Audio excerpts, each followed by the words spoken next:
You either die a hero,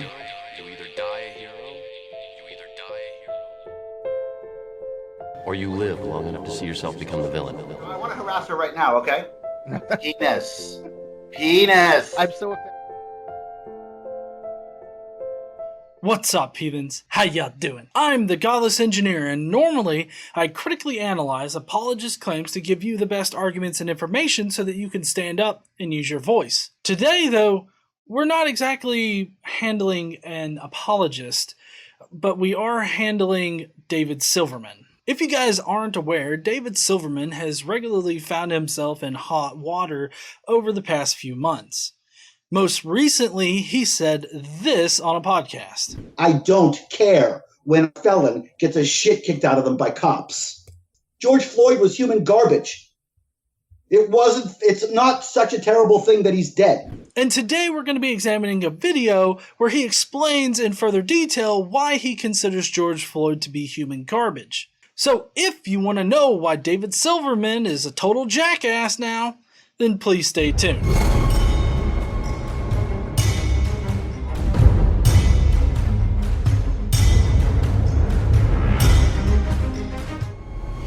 Now, before we begin our video today, at one point in my past, I really considered David Silverman to be kind of one of those really good, outspoken atheists that I somewhat aspired to be, or at least to be like. This was back when he was really rustling a lot of feathers on news shows and everything like that. Like, I don't know, I just liked the kind of attitude that he showed on those shows. Just the sort of abrasive and I don't give a shit about your religion type of attitude. Fortunately for me, I've grown up since then. He's only seemed to have regressed.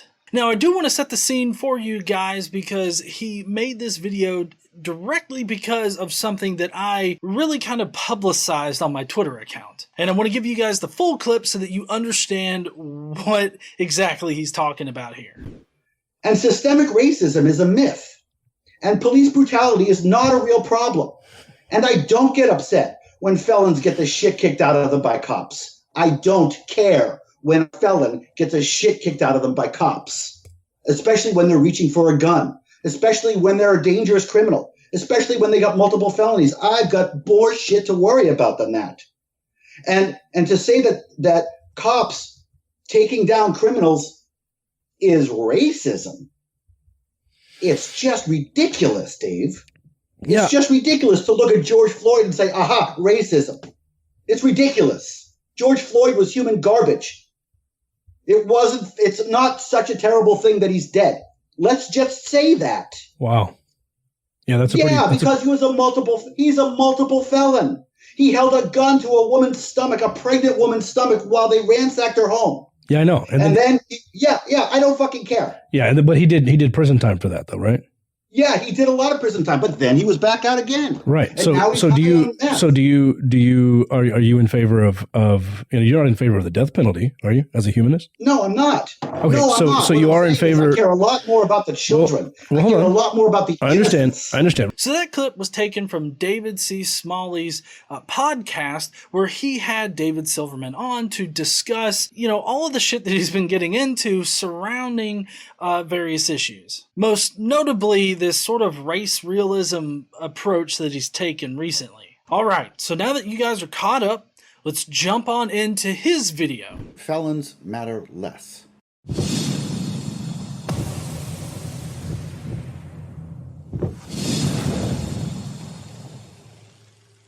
Now, it's kind of important here to understand what he's talking about, because he says that felons matter less. But David Silverman also claims to be a humanist. And right off the bat, I'm kind of confused as to why you're trying to tier out the different people in society. Since David Silverman labels himself as a humanist, let's look at what a humanist typically is. I'm going to pull this off of the Humanist International website because I feel like they have the best description of what it really means to have a humanist type of worldview. A humanist bases their understanding of the world on reason and scientific method, rejecting supernatural or divine beliefs as bad explanations or ill-formed ideas. A humanist bases their ethical decisions, again, on reason, with the input of empathy and aiming towards the welfare and fulfillment of living things.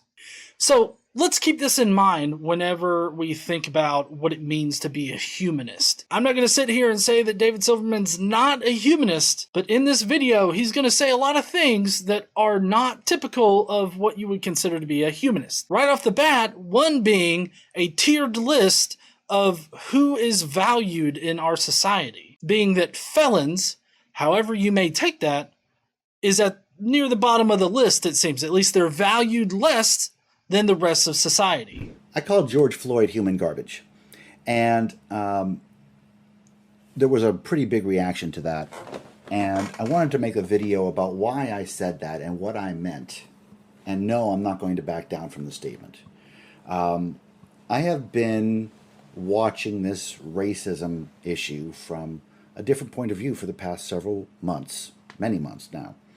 And I have been watching a lot of black conservatives, Officer Tatum, Candace Owens, Anthony Brian Logan. I love how your go-to black conservatives that you're listening to on this particular matter are these like far-right conservatives, like Candace Owen. I mean, she's notoriously a dipshit just in every position that she holds. They seem to be right. And what I've learned from them, and you know, people talk about diversity, and they talk about diversity as if color of the skin is what matters. It's not about color of the skin. It's not about background. It's about the diversity of ideas that those colors of skin and background bring to the table. It's about the addition that they bring to the table. Well, I mean, I think the color of your skin, when talking about systemic racism and the issues of what it means to be black in America, I think that the color of your skin is very important. Me being a white boy from North Alabama is not going to have the exact same experience as a black person in the same area, or a black person in the United States in general. I have experienced privilege because of the fact that I'm a middle-aged white man. So I think that David Silverman's wrong in this instance, that the color of your skin definitely does add something to the conversation. But then again, this is a guy that thinks that systemic racism is a lot like Jesus. Systemic racism is not real. Systemic racism is the same as Jesus. So I can't really expect him to value the perspective of any black person in America. But David Silverman doesn't seem to really understand that by the fact that they are black, they bring a different perspective because they've had a different experience. It almost seems like he's cherry-picking who he listens to as if to confirm his own bias. So like when I look at these folks, these black conservatives, they bring something to the table that I just do not get from black liberals.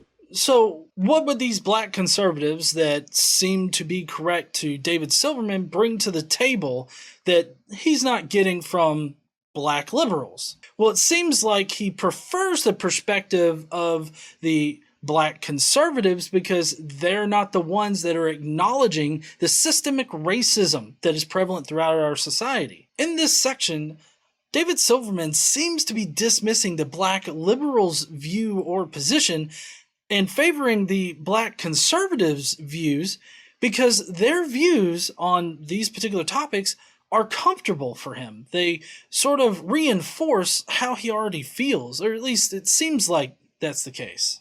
Or in other words, cherry picking like a motherfucker. Officer Tatum mentioned once that he was getting his master's degree and he wasn't going to get a party when he got his master's degree, but that his cousin coming home from prison was going to get a back from prison party because that's something that's in the African American community and that's prevalent in the African American community.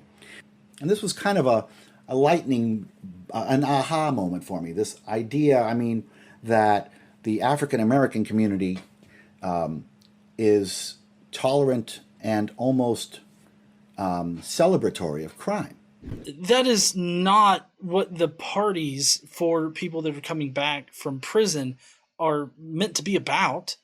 these parties or this celebration of them getting out of jail is not about celebrating them doing the crime in the first place. I mean, I feel like if they were celebrating the crime, they would have done it as soon as the crime was committed or shortly thereafter. They're celebrating their loved one coming home from prison where they've been for months or years. So, David, you framing this as if the party is to celebrate the crime that they committed is just totally disingenuous. And then to also juxtapose that against a person that was graduating with a degree and not having a party, I just feel like juxtaposing those two situations is very dishonest. George Floyd was not a martyr. He was not a war hero. He was not, a veteran of some attack who did something brave. He really was a multiple felon. So, wait a second. In order to be celebrated or mourned or anything like that, you've got to be a war hero? You've got to do something spectacular in your life in order for it to matter? I kind of feel like that's what he's talking about here. Now, I get it. George Floyd was not a good guy by any means. But that's not the reason why he's being remembered or why he kind of became the face of the Black Lives Matter movement there for a while. The reason why he was remembered and became the face of BLM for a time is because he was unfairly treated by the cops and unfairly killed. He was murdered by them. It's not because of his felonious past. That's not the reason why people are celebrating him. They're not even celebrating him. It'd be more like mourning him because of the fact that he was yet another victim of systemic racism that permeates throughout our society. But systemic racism is not real. Systemic racism is the same as Jesus. Now, yes, I know you don't think that systemic racism is real. But it is, David. It is. All right, and to prove that systemic racism is in fact a real thing, we're going to take a look at some figures here that Business Insider crunched the numbers on and provided us with in this handy dandy little blog post that they put up.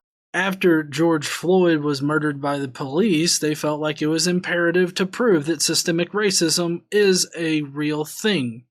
So this first figure that we're looking at here shows us the median household wealth among 25 to 40-year-olds.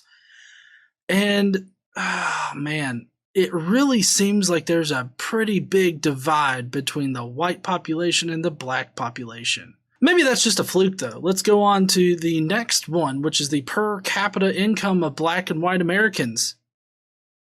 Nope, there seems to be a pretty big division there, with the black population having a per capita income of $24.7 thousand, while the white population's per capita income is just below twice that. And then if we go to our next graph, the household wealth of black and white Americans, you can see in total assets, the white population has $102 trillion, while the black population only has $6 trillion.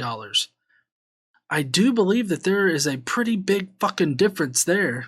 Oh, well, let's look at the employment population ratio by race and ethnicity. The black population comes in last with 49.6%, and the Hispanic population is next with 52.8%, but that doesn't top out the white population at 53.4%. Now, since David's problem seems to be revolving around crime, let's look at some crime statistics. Let's look at the marijuana usage versus possession arrests by race. Well, as far as marijuana usage in the past year, which is 2018, which is the latest information that we had at this time, it seems like both black Americans and white Americans use marijuana about the same. But as you look at the marijuana possession arrest rates per 100,000, you see a clear difference between the black population and the white population. Do you still think there isn't systemic racism? If you still think systemic racism is a myth, well, we'll keep going. Fatal police shootings per million by race? The black population from January 2015 to the end of May 2020 had about 30 deaths, while Hispanics came in at 22 deaths, whites came in at 12, and other races had 4. Next, if we go to the sentenced prisoners by race, we will see two bars for each particular race. One is the share of prisoners, and the other is the share of the overall population. So what we see for the whites is that they have 30.4% share of prisoners, with a 60.3% share of overall population. The black population, though, has a 32.9% share of prisoners, with just a 12.3% share of the overall population. Did you notice that the black share of prisoners as a percent is more than twice that of the percentage of the overall population? While the white percentage share of prisoners is half that of the overall population. That is clearly systemic racism. Next, if we go to ratio of imprisonment rates of black males to white males by age, you'll find that black males aged 18 to 19 are 12.7 times more likely to be imprisoned than white males of the same age. Again, clearly systemic racism. And these numbers are not because black people are inherently more criminal in some kind of way. That's because there is clearly systemic racism that still permeates our society. So, as you can clearly see, there are systemic issues that cause black Americans to be both overly represented and underrepresented in these statistics. And these systemic root issues are not going to be resolved if criminals just stop committing crimes. And over the course of years, a multiple felon, violent felon, with a gun on a woman's belly, house invasions, lots of drugs, and now he's into counterfeiting and a whole bunch of drugs. And that's a pretty bad person. That's a pretty bad person. Now, George Floyd may have been on drugs, but that itself isn't exactly a felony. But also, he was not counterfeiting things for as best as we can tell. In fact, in that particular area, counterfeit bills had been circulating around for a while. And the way that that particular situation comes about is that these counterfeit bills are circulated throughout the community, and people and businesses end up taking these counterfeit bills without even knowing about it. It's quite possible that George Floyd didn't even know that he had a counterfeit bill if he even had one. I mean, that's exactly what the store owner said, is that he possibly didn't even know he had a counterfeit bill. So for you to frame George Floyd as being in the midst of committing yet another felony is just dishonest. Jacob Blake was arrested, 30 times? No, I cannot find any kind of source anywhere that attests to Jacob Blake being arrested 30 times. Now, Jacob Blake was previously arrested and charged for a gun-related crime, but was never convicted. So, no, he was not arrested 30 times. If you could provide some kind of citation for where you got this, I think that would benefit us all. It's okay to say that somebody who just goes up to some Trump supporter on the street and shoots him. Okay, that's a bad person. Who exactly is doing this? I kind of feel like at this point, David's going to start just making shit up and in order to sort of play in an emotional fallacy with people. You know, try to well up their emotions to get them on his side. That seems to be what the case is here, because obviously nobody would consider that person to be a good person. But also, keeping a humanist worldview in mind here, I wouldn't say that that person's life is worth less now. I think that they still should be treated appropriately. I think that they should be afforded a trial. And I think that they should be in prison for some odd time if that's in fact what they did. But that doesn't mean that their life is now worth less than like other people. They still matter, David. And when these folks get killed by police, I care less because of that. They matter less to me.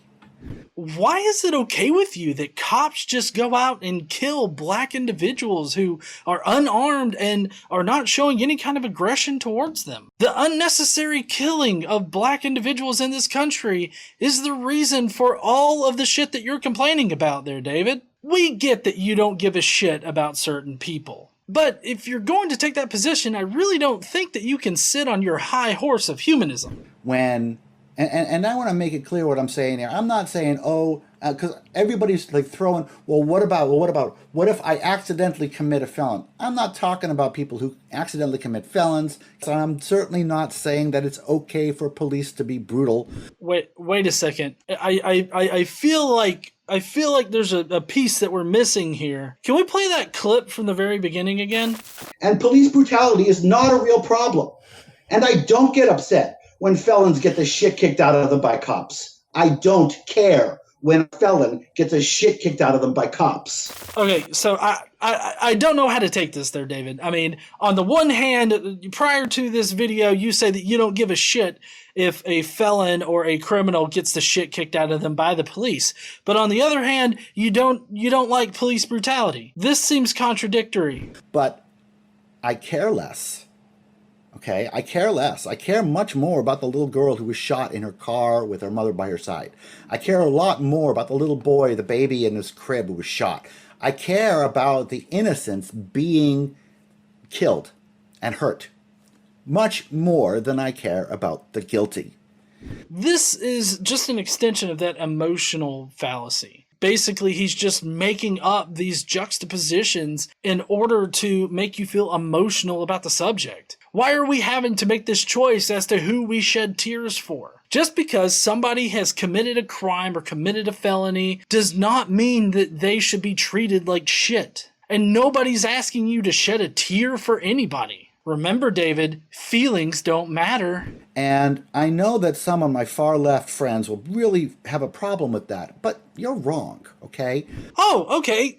Maybe you'll explain to me why I'm wrong. Why is it wrong to think that our justice system and our police force should treat everybody equally and provide everybody with just the basic necessities of life? Why should I expect our modern society to value life over death? Why is that wrong? I'd love to hear your explanation. All people don't matter the same. It's not about race, it's about merit. And it's true. If you're a multiple felon and you're unrepentant and you're committing crime after crime, going in and out of prison, you matter less than a child. You matter less than an innocent. You do.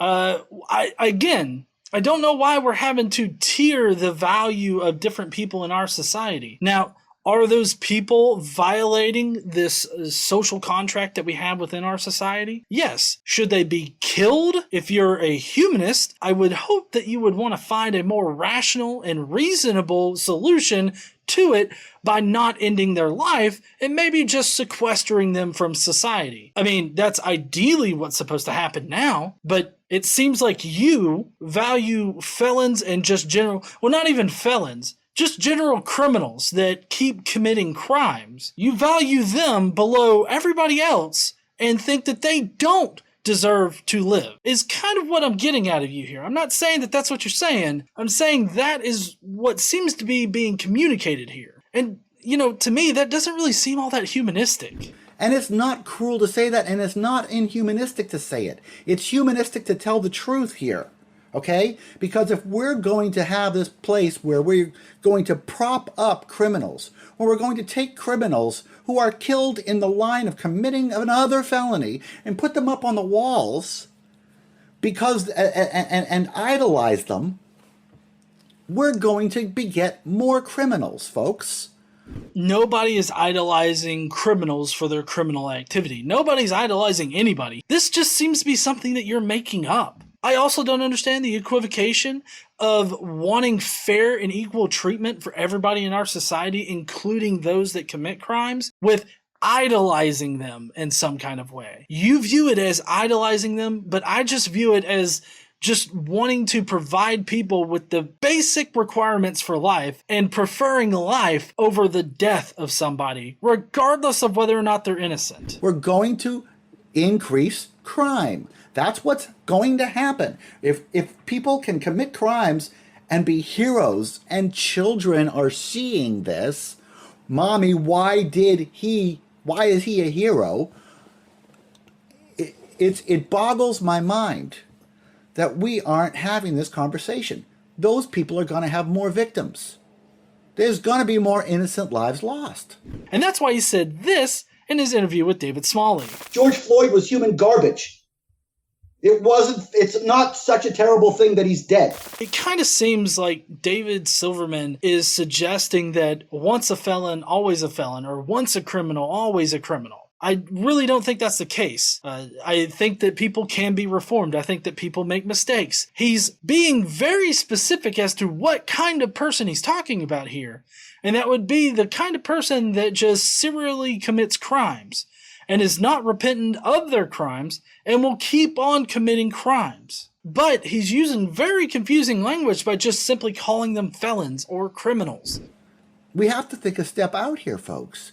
There's going to be more victims.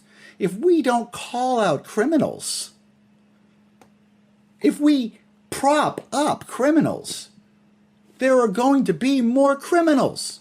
There are going to be more innocent lives lost. That's just true. And it's not humanistic to say that that's not. Nobody is popularizing crime. Nobody is idolizing people that commit crimes. It just kind of feels like he's making this up in order to make his case. And I mean, I don't really think that you have to do that for any particular argument. Another thing that also causes more crime is how we treat those that are incarcerated, both in the prison and once they get out of prison. Right now, our system is set up so that if you do go to prison for like a felony or anything, it is incredibly hard for you to get back up on your feet. I feel like using those unarmed black individuals as examples of the systemic racism that permeates our society helps raise awareness of the issue. This has been one of the biggest years for Black Lives Matter. It has gotten so much coverage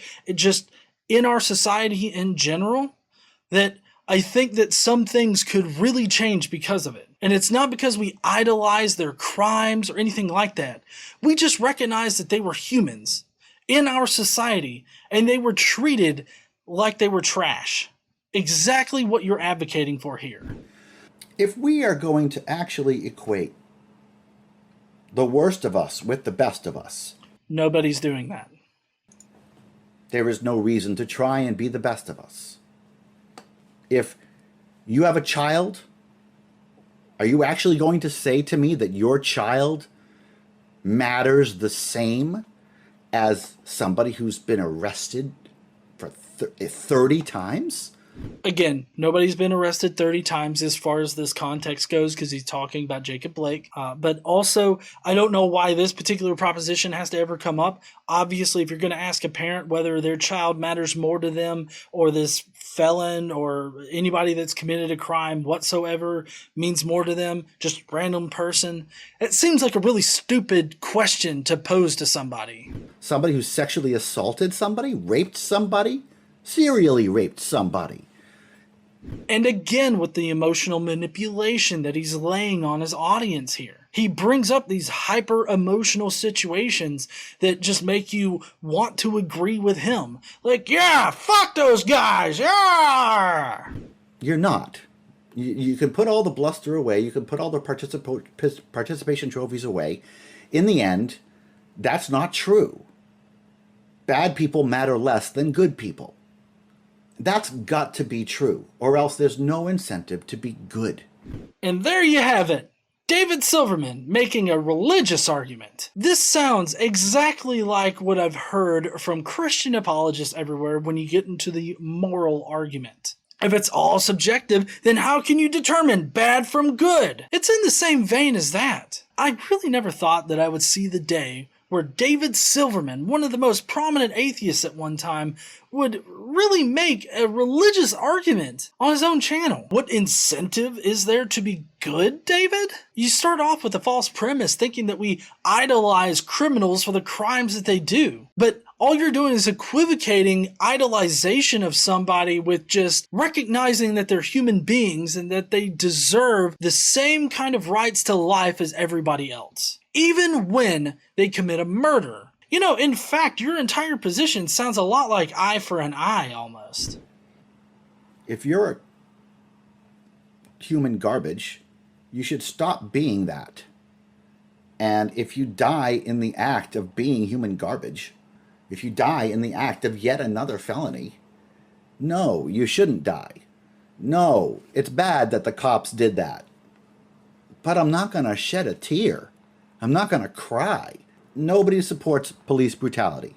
I do not support police brutality. Where police brutality exists, fuck all that police brutality. Oh, wait a second. Hold on. I'm hearing from previously in the video something that might bite you in the ass right now. And police brutality is not a real problem. And I don't get upset when felons get the shit kicked out of them by cops. I don't care when a felon gets the shit kicked out of them by cops.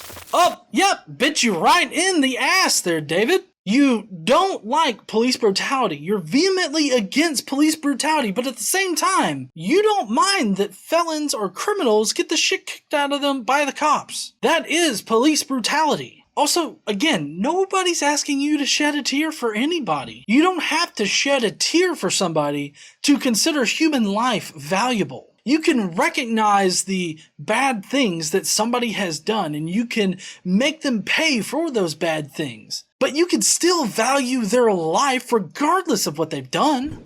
Where racism exists, fuck all that racism. This isn't about that. I kind of feel like all of this is exactly about that. This is about hiding behind a veneer of racism in order to, I don't know, protect the African American community from dealing with its own problems? What? How can they deal with their own problems when it's another group entirely that is imposing a problem on them? Also, what do you call all of these protests that are going on? The problem is that Black Americans are unfairly targeted by the police. And when you consider the statistics surrounding Black unarmed Americans being killed by the police and white unarmed Americans being killed by the police, you will find that Black unarmed Americans are 3 times more likely to be killed by the police. Felons matter less. Redemption is a thing. You can be an ex-felon. I'm not saying that everybody's a felon personally, and I'm not talking about the legal definition of felon either. I'm talking about somebody who commits crime after crime, violence after violence, because you're acting like human garbage. So you started off this entire video complaining about felons and how they matter less. And generally what we think about with felons is just anybody that's been convicted of a felony. But now you seem to be redefining what it even means to be a felon into just somebody that continuously commits crimes. But even so, even if you have somebody that continuously commits crimes, their life still matters. It's not up to us individually to decide who matters and who matters less. What really matters is that everybody is treated with the same dignity and decency in our society. And I gotta say that the police killing you just because they think that you're committing a crime is not decent, nor is it dignified. I'm not crying for you if you die. I'm crying for the children. I'm crying for the innocents. But what about the children? More emotional manipulation from David here. I'm crying for the people who were just trying to turn their car around. I'm crying for the parents who put their baby in the crib. Why are you crying about parents putting a baby in a crib? Why are you crying about people that turn around in a driveway? These seem to be really weird things to be fucking upset about. Those lives matter. And those Black lives matter much more than those other Black lives. But you see, here's the weird thing there, David, is that those lives matter, of course. Obviously, their lives matter. But I mean, then again, I have a humanist type of worldview where I feel like everybody's life matters, even those that commit crimes. But, you know, you seem to be talking in a very generalizing fashion in that these people that are putting their baby to bed or turning around in their driveways are somehow not previously criminals in some way. And this entire thing, with the exception of the one clarifying section where you say repeat criminals, I feel like this entire video has been generalized to just mean anybody that has committed a crime, you matter less. And true, these people may matter less to you, but the real thing is whether or not they should matter less to society. And I really don't think that we should start tiering out who matters more in society. That seems to be a regression of our society. David Silverman kind of reminds me of that one scene in The Dark Knight where the Joker puts bombs on these two boats, and the triggers for these bombs he gives to the opposing boat. So each boat has the other boat's trigger. Now, why this reminds me of is because one boat is filled with convicted felons and criminals. The other boat's filled with innocents. And then you've got the one smart-ass guy who makes the obvious conclusion that David has come to here. He considered that felons mattered less, that somebody else's life, because of whatever in the fuck they had done in their life or whatever in the fuck choices they made in their life. And that guy in The Dark Knight, when given the chance to blow the other boat up and save all of the innocent people, he just couldn't do it. Because deep down, he still felt like their lives mattered in some kind of way. If David had been that guy, I'm not exactly sure that he would have made the same decision. And if you don't recall what happens with the felons in that movie, they spend a lot less time thinking about whether or not they should kill the other group of people. Well, thank you, heathens, for joining me today for this look at David Silverman's recent pile of trash. If you will, let me know what you thought about it down below. Do you think that David has a point here? Or do you think that he's not exactly correct on this entire situation? Let me know what your thoughts are down below. And hey, while you're down there, why don't you smash that like button and subscribe? Don't forget to stand up and use your voice. Bye, heathens!